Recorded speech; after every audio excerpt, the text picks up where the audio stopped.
Hi, today I'm going to be sharing my experience with finding jobs in today's market, as well as I'm going to be exploring why is it so difficult and hard to find a job in 2025.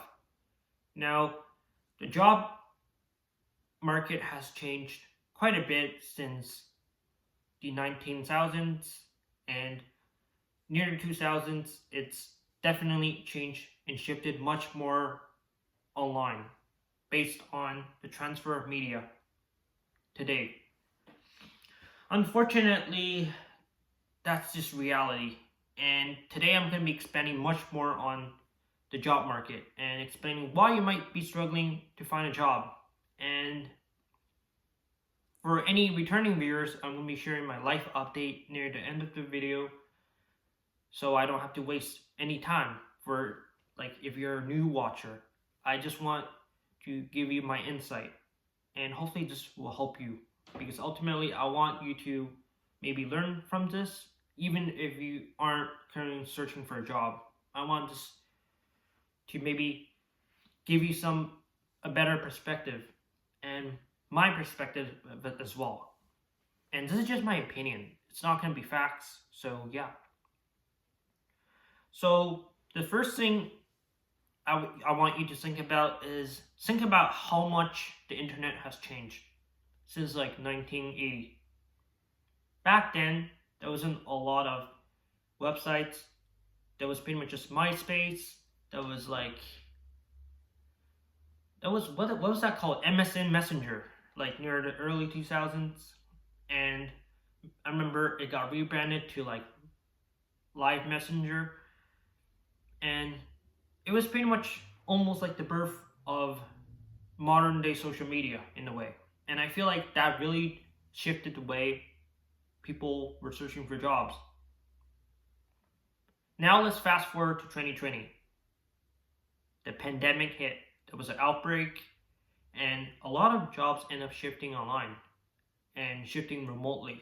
People were working either fully online jobs or hybrid remote jobs, and that is sort of a double-edged sword, because even though there were a lot more job postings, people were able to sign up much easily.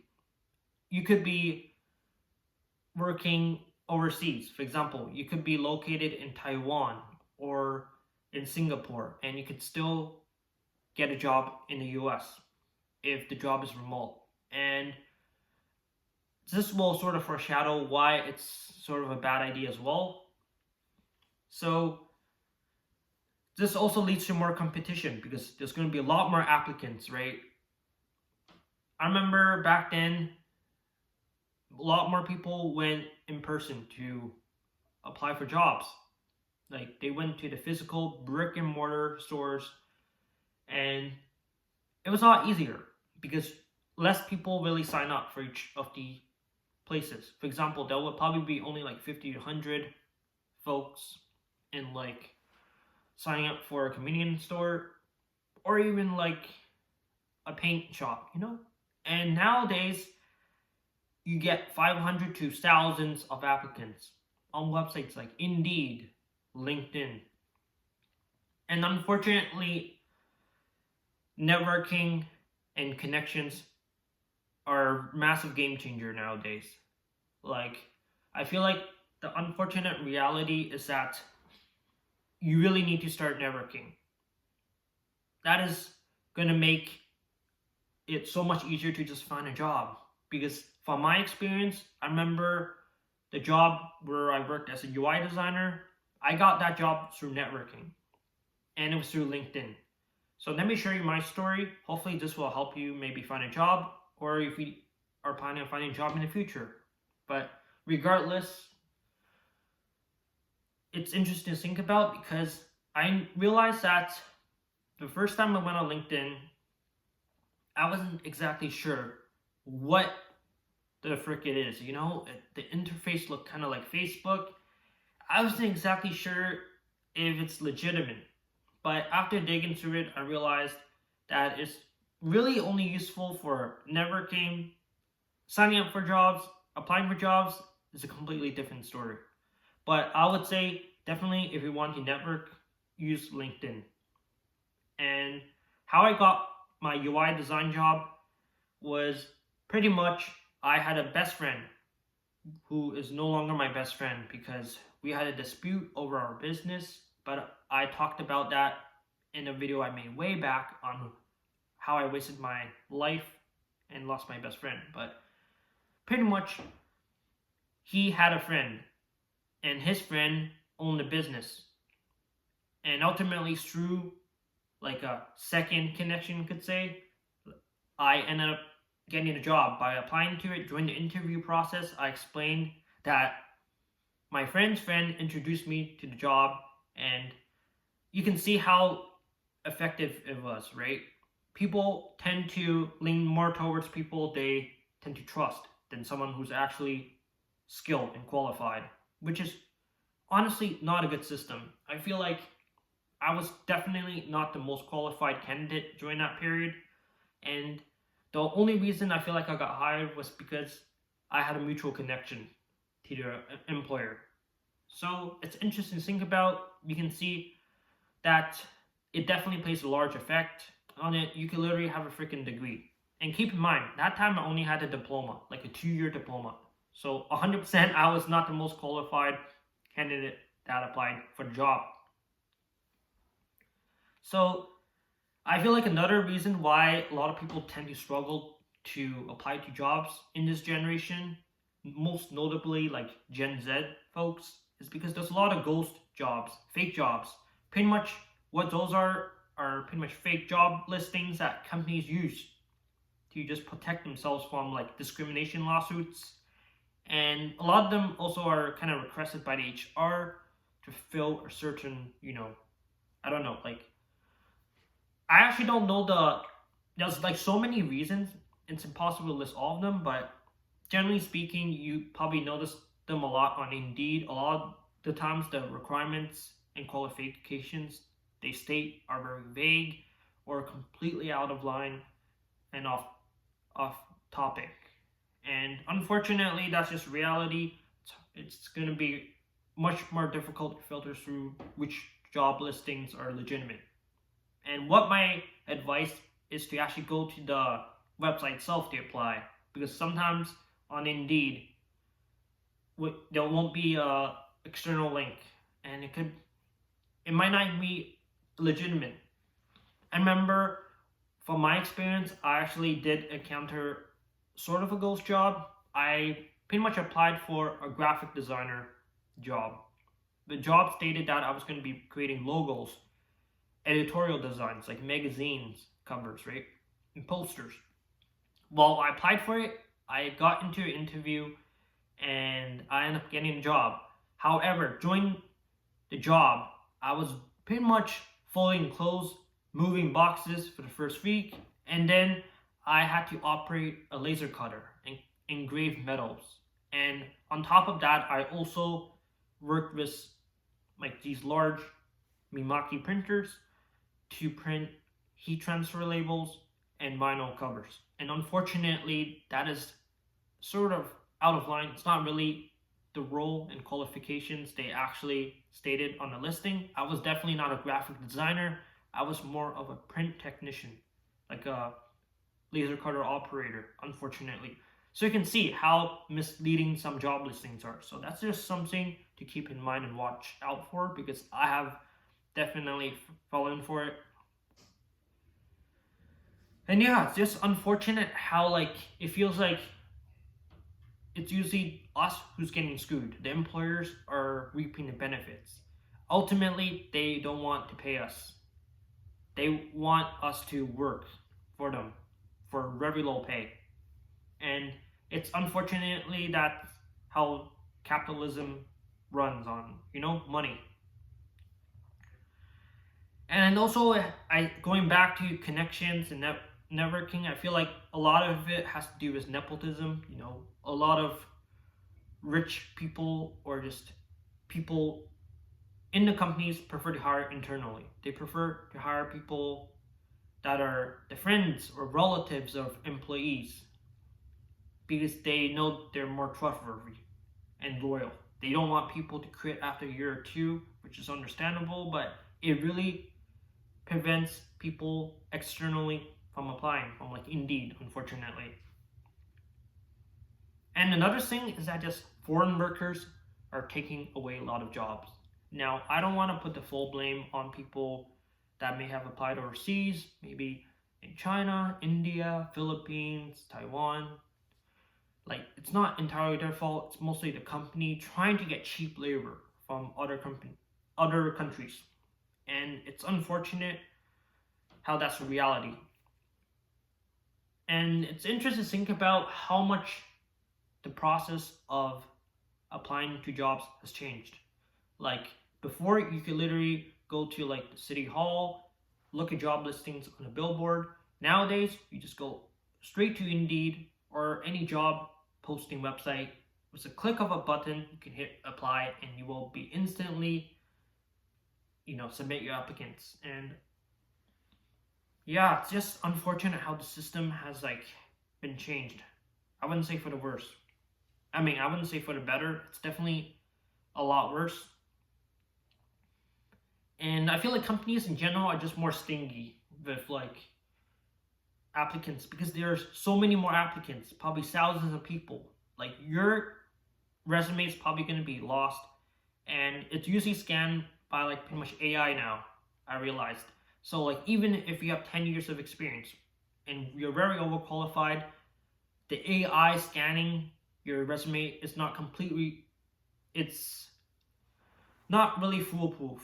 Like it could sometimes filter out the wrong people, and it's just so many factors. I know a lot of these seem small, but they add up, right? And another thing you might not know is that appearance matters a lot. Not just your first impressions, like obviously during the interview process. I'll get more into the interview process in a bit, but basically what I'm trying to say is that your appearance matters, your race, ethnicity, the way you speak, the way you look. I mentioned like how I was kind of frustrated with how I looked because it kind of didn't really feel like it fit certain responsibilities that certain jobs had in a previous video of mine. But basically what I mean is that certain jobs require you to look attractive. For example, like human resources, like HR or front desk, receptionist, right? Or even cashier. I remember vividly my first job was working at Wendy's. They put me as a burger flipper because clearly they didn't trust me with cashier duty. And yeah, just interesting to think about. And another story I want to share is that one of my former best friends applied for a job that only had like 30 people. It was a super competitive job. Imagine the company had 30 people and pretty much all of them were attractive. I would say all of them were pretty much 9 out of 10 in terms of the rating. And in general, like 28 out of 30 were women, which is kind of crazy. And it's interesting to think about how, like, even certain jobs that aren't, when you're interacting with people, keep in mind, my former best friend was a designer, so they were working behind a desk. They were not speaking directly to customers, and that company preferred people that were conventionally attractive. So you might not really notice this too much, but it does happen in the real world. And I just basically give you a live example, unfortunately. That is just something to really think about because it's not always your fault, Sometimes and it's kind of annoying how that's reality. Some things it's hard to change for you. And it's frustrating a lot of blue collar jobs like construction, camp work, military, like, physical labor jobs tend to not get as much applicants. It's almost like the only way for you to even get a job is to be an absolute wage slave that pretty much works under harsh conditions doing physical labor. Like no one really wants to do it, let's be honest. Everybody would rather just chill, work a remote job in the comfort of their home. But sadly, the most competitive jobs are going to be the jobs that are pretty much has the easiest and chill job in general, which makes sense. But yeah, so that's why I say like it's a double-edged sword at this remote jobs. And going back to remote jobs, I feel like a lot of companies realize that they didn't need that much people. They want to downsize their workforce. So a lot of people got layoffs. You probably heard of the tech layoffs a few years back. Actually, it's probably like still ongoing. And it just knowing how difficult it is for also my generation, which is Gen Z or Gen Z, to find a job because a lot of us currently don't have too much experience. And I feel like a lot of companies prefer to hire overqualified individuals and pay them pretty much the wage or salary of a junior position. And it's probably easier to get and find an unpaid internship than a junior position because they know that they can pay people who are in an internship or co-op less than someone who applied as a junior or entry level position because they're still a student, right? They can pay students less or not pay them at all. Companies want to save money. They want to pocket a lot of the money for the upper management. They don't really care too much about the average employee in the company salary. We're just tools, we're just machines. And it's unfortunate the system runs this way in a capitalist society. I also spoke briefly upon capitalism in the previous video, but I'm probably going to touch more on this topic in a future video. And yeah, remember that all my jobs were pretty much entry level, and unfortunately, that's just how the people are going to treat you. They're not going to treat you as a human. That's just reality. No matter how great the company culture is, that's just how the company is going to run. Companies are money-making machines. They're not designed to build a strong community and friendship. And I know that there are probably the very rare companies that actually are like genuine, but those are incredibly rare. Probably not going to stumble upon one in your lifetime that you're going to actually be able to work with, unless maybe you know someone from the company, like a friend or relative. But that's going back to my point on nepotism, right? Favoring people who are related to you in some way. So it's kind of messed up how, as a complete stranger, if you straight up cold call and email a company, you're probably gonna get ghosted. Chances are, and yeah, and trust me, it's not really your fault. I've known people who applied for jobs like 500 applications, right? They still didn't get a job, sadly. So don't be discouraged. You will probably be able to find a job eventually if you spend enough time. But yeah, I don't really have too much advice because it is reality. I don't really like to sugarcoat things. Like, companies are greedy, and we can all blame this on just the way society is shaped by culture and how so one last thing I want to talk about is something a bit off topic, but I think you need to know about this because I don't think a lot of people are going to mention this, which is, let's say you're a fast food worker, all right? Or you work at Walmart or Target or like a retail store like Nike. You're pretty much like a sales associate trying to get people to buy shoes. So picture this. You are pretty much working like borderline minimum wage or minimum wage, and you had a long day at work, right? And your company decides that they want to downsize the workforce, right? Because they don't want to hire more people. That's one reason why a lot of companies don't really hire that much. They prefer to hire internally so they can pay people less. And they know that if they hire someone externally, they have to, give them appropriate salary based on their credentials, right? And speaking of credentials, I feel like so many people have graduated from like similar degrees in schools, which is why it's much more competitive. People are setting a much higher bar in terms of their credentials, right? Their paper, their diploma, degree. So a lot of jobs require like almost like a master's degree or PhD now. Like in Canada strictly, I remember you need a freaking like a PhD in psychology to be a psychologist, which is crazy. And yeah, it's just almost comical to think about how screwed up the system is for finding jobs. Like, and another thing is that going back to what I was talking about, like, let's just picture you're pretty much a wage slave. You're pretty much working like borderline minimum wage. The company does not care about you, right? They don't care about your safety.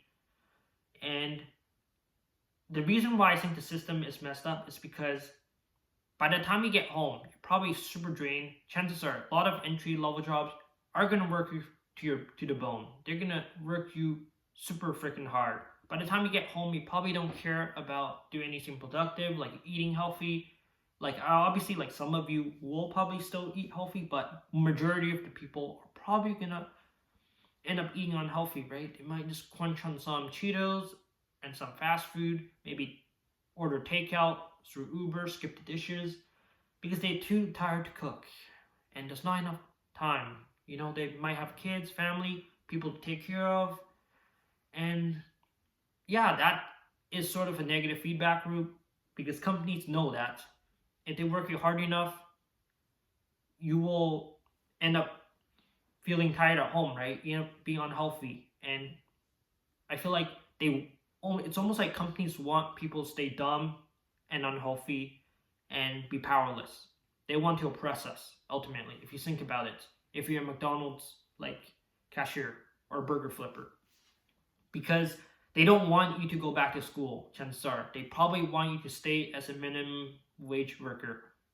So they want you to work super freaking hard. So when you get home, you don't feel like doing anything, and you make poor decisions, and it's a negative feedback loop. You go back to work, you end up hating work, you go home trying to relieve stress, and yeah, it's a constant cycle of you just trying to leave your freaking this negative life, but your employer's kind of really pushing you to your limits. And I feel like that's super toxic, and I feel like it's not talked about enough. And sorry if I didn't explain it well enough. This is just something I've realized. And one recent example I can give is pretty much I was asked to work overtime many times on a Saturday or Sunday. And a lot of the times they just keep asking, nagging, right? Even if there is another person, it feels like that if you look like someone who's easy to control or someone who's super obedient, they will take advantage of you. They will ask you to take up extra shifts. And I feel like not enough companies care enough about your health. Like, I remember when I was sick, they really wanted me back to work ASAP, even if I was straight up too ill to even walk. It's almost like companies only care about safety when something serious happens to someone. And it's almost like they try to hide how dangerous the workplace is. They really just try to use people until, they end up quitting. And I feel like this needs more attention. And I feel like it's very unhealthy. It doesn't matter if you are working like a fast food place or you're a white collar worker, you're working in an office. I still feel like there's a lot of toxicity growing in the company culture. And yeah, just really frustrated with overall how the world runs on just in general. Like how like companies are pretty much benefiting off people's, hard work. And I realize a lot of people in like low entry level like positions end up not making as much as they should. They get underpaid. People in the higher positions like executive managers and CEO cashes in a lot of the money they make, which is a very unfair balance of wealth. if you ask me. But yeah, so before I end off this video, for all my returning viewers, thank you for sticking around. And also, if you're a new viewer, also thank you for sticking around. And yeah, let me just share you more about my life for all of you who watch a lot of my other videos. So I've been reading a lot of your comments lately, and it's really made me feel a lot better, like reassuring. A lot of you said it's fine, you're only 26. Some of you gave really nice career advice. Maybe I should join the military or find a different job. And some of you even made some, comments that are kind of funny almost. And I'm just really grateful for all of you watching my videos. Like genuinely, I didn't expect a lot of my videos to even get any people to listen to me, like my problems, because a lot of these videos are rants, right? Super negative. But I just want to give my honest perspective on life. Real life is a tough place. It's not as shiny and rainbows and unicorns as many people say it is. So I just want you to know that you're not alone in this if you ever feel similar to the way I've think in my videos. And for all of you who are new, who came to this channel, if you're still watching, thank you. I know this is quite long, and sorry to hold you up. But before you go, I just encourage you to maybe join the Discord server. Even if you're very shy, introverted, there's tons of friendly people there, and a lot of them give really nice career and job advice. So if you're looking for a job, they might be able to help you with some advice. A lot of them are very smart individuals. And in a future video, I might even give some shout outs to everyone in Discord server. That's actually one of my ideas. But yeah. But anyways, one last thing is just my life. I've just overall been trying to improve. I've written down a plan of pretty much what I'm gonna do. I'm planning on working out, planning on fixing my diet, getting more sleep, definitely. I'm gonna focus on strictly at least 8 hours sleep, getting more vitamin D, which improves my mood, and I'll update you on my journey in a couple of weeks from now to see my progress. And yeah, I'm just grateful for all of you who's still here, and I won't keep you up any longer because I know time is precious, and hopefully this video also does make you feel better that you're not alone, because even today I'm still job searching and trying to find a job that suits me. But yeah, there's probably something I missed, such as the AI advancement, but I'll probably touch base on that in another video. But thank you for listening, and yeah, just have a great day or night wherever you are in the world. Thank you for sticking around. Take care.